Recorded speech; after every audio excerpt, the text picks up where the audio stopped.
यहाँ पर ये है कि हमारा ये जो 5 एम्पीयर का जो एमसीबी है, 10 एम्पीयर का एमसीबी लिखा हूँ, 20 एम्पीयर का एमसीबी लिखा हूँ, हमें कैसे मालूम कि किस इलेक्ट्रिकल अप्लायंस के लिए कहाँ पर किस तरीके का एमसीबी इस्तेमाल करें। तो मान लीजिए मैं अगर कहता हूँ कि आपके पास मान लीजिए आपके पास आपका एसी है, मान लीजिए एसी है जो 2000 किलोवाट 2000 वाट का है। अब 2000 वाट का अगर है तो उसमें कितने का एमसीबी इस्तेमाल करें जिससे आपकी कभी ओवरलोडिंग या शॉर्ट सर्किटिंग हो तो आपका एमसीबी जो है वो ट्रिप हो जाए, आपकी जो अप्लायंस है वो सेफ जोन में रहे। तो सिंपल सी बात है, हमें करना क्या है? हमें करना ये है कि हम लोग को मालूम है कि वो 2000 वाट का अगर है, तो मैं लिखूँगा यहाँ पे 2000 वाट लिखूँगा, वोल्टेज जो सप्लाई होगी वो 220 वोल्ट सप्लाई होगी, मतलब 9 एम्पीयर वो हमारा जो एसी है, वो इतना कंज़्यूम करेगा। अब 9 एम्पीयर एसी कंज़्यूम करेगा, तो हमको जो एमसीबी इस्तेमाल करना है, वो 9 से ज़्यादा इस्तेमाल करना है। 9 से बहुत ज़्यादा इस्तेमाल मत कीजिएगा। अब 9 एम्पीयर का अगर है, तो हमको 10 एम्पीयर का इस्तेमाल करना पड़ेगा। ये नहीं कि 16 एम्पीयर का और 20 एम्पीयर का इस्तेमाल करें, ठीक ना?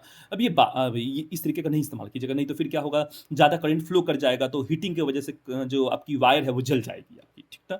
और कम पावर का भी एमसीबी इस्तेमाल मत कीजिएगा। मतलब जैसे मान लीजिए जब 9 एम्पीयर आया तो 5 एम्पीयर का इस्तेमाल कर देंगे, तो फिर तो भैया उसमें जब 9 एम्पीयर जब पास होगा करंट, तो फिर तो वो ट्रिप कर जाएगा ना।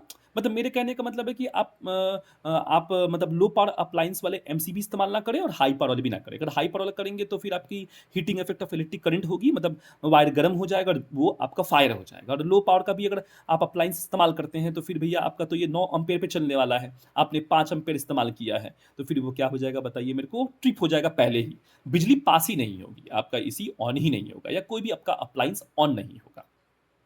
तो उम्मीद है आपको समझ में आ चुका है कि कैसे हम निकालेंगे, किस तरीके से हम चूज करेंगे कि कितने एम्पीयर का एमसीबी इस्तेमाल किया जाएगा।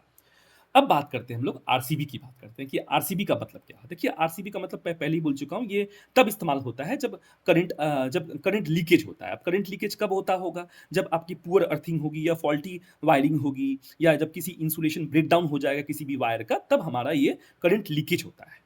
अब करंट लीकेज होगा, मान लीजिए आप कपड़े इस्त्री कर रहे हैं, आपको करंट लग गया, आपको करंट लग गया, आपने मशीन को टच किया, वहाँ से बिजली पास हो रही है। इसका मतलब ये हुआ कि कहीं न कहीं ये सब प्रॉब्लम्स हो रहा है। तो इसका फुल फॉर्म आप देख सकते हैं, जिसको हम लोग रेसिडुअल करंट सर्किट ब्रेकर के नाम से जानते हैं। ये इंसानों को बचाता है इलेक्ट्रिक शॉक से, और ये प्रिवेंट करता है इलेक्ट्रिक फायर से, और ऑटोमेटिक ये क्या हो जाता है, ट्रिप हो जाता है।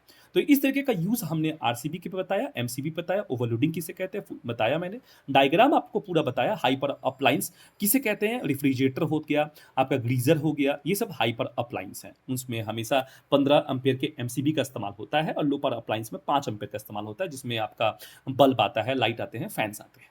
उम्मीद है आपको पूरी शॉर्ट डोमेस्टिक इलेक्ट्रिक सर्किट समझ में आई होगी। तब तक के लिए मेरे साथ बने रहें।